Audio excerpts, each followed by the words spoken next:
Welcome to TE 869, Introduction to the School Library Program. What you're looking at is a streaming video announcement that I like to do every week. This is my way of differentiating instruction. So if you're the kind of person that likes to look at video, you'd like to see a real person talking to you, then feel free to use these videos each week. If you're the kind of person that would rather read the announcements, that's there for you too. They're virtually the same, with the exception that I might do something fun or unusual in the video, which I can't do in the written word. In fact, today I hope to introduce you to my cat, Simone, who is my partner in crime here while I'm working. Let's see. She's hiding back over here. Let me see if I can get her. Come here, Simone. Let's meet the people. Okay, here she is. This is Simone the cat. Yeah, I don't know, she's a little shy today, so she's usually sitting right over there in the corner while I'm working.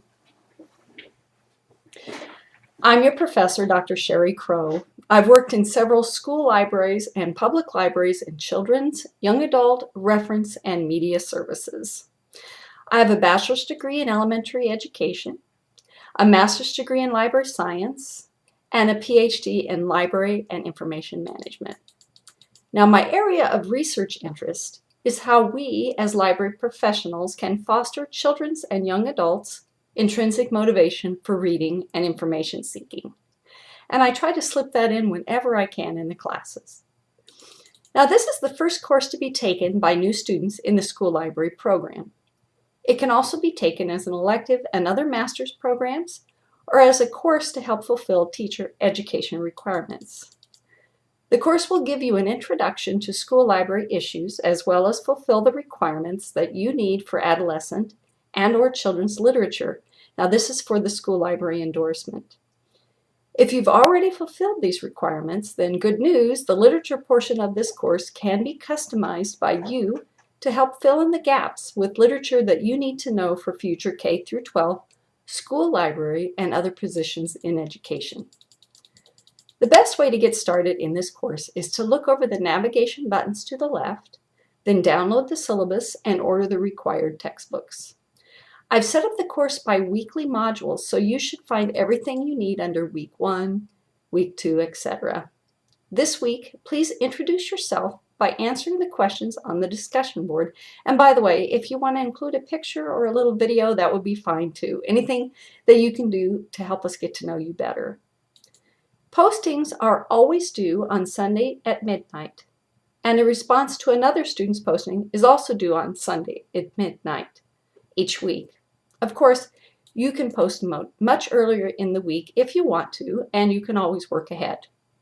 Now, a caveat to the posting due dates. Students who turn in postings by Thursday midnight will receive feedback and can improve or add to their original postings based on my feedback. Students who turn in original postings after Thursday, but by Sunday midnight, which is really the due date, will not receive a late penalty, but you'll not receive a chance to improve or add to your original postings before I do the grading on Monday morning. Weekly postings will not be accepted after the Sunday due date for each week. It's a good idea to keep your eye out for the major project due dates. I wouldn't want them to creep up on you, and I will do my best to remind you through these announcements. I've spaced your big assignments apart the best I could between the literature and the school library issue discussions. And speaking of looking ahead, we'll be working on your individual literature plans over the next couple of weeks. You'll find a form listing the adolescent and the children's literature courses. You'll fill out that form listing all the courses that you've taken, literature related to adolescent and children's, and then you'll list where and when you took those courses and the course numbers. You might want to start getting ready for that. Of course, if you've taken neither, filling out the form will be easy. Now, if you haven't done so already, I'd like you to set up an account with TidalWave.com. You'll find the directions for doing that in the written announcements this week. I'm looking forward to meeting all of you, virtually of course. If you have any questions or need any help, be sure to call or email me. I make it a practice to answer my emails within 48 hours. Now, I usually do it within 24, but if I don't respond within 48, then I probably either didn't get your email or maybe I'm definitely sick in bed, I don't know. But please email me again and call if you need to. One thing that bugs me is students who say they don't know what's going on or they don't have what they need to do assignments. Please know that that's why I'm here. I truly want to help you. Your success is a priority for me. Oh yes, and there's a game you might want to try posted under week 1. Games are meant as enrichment to the class. And well, because I like games. Participation is optional, but you do get 10 points extra credit if you do participate. Have a good week.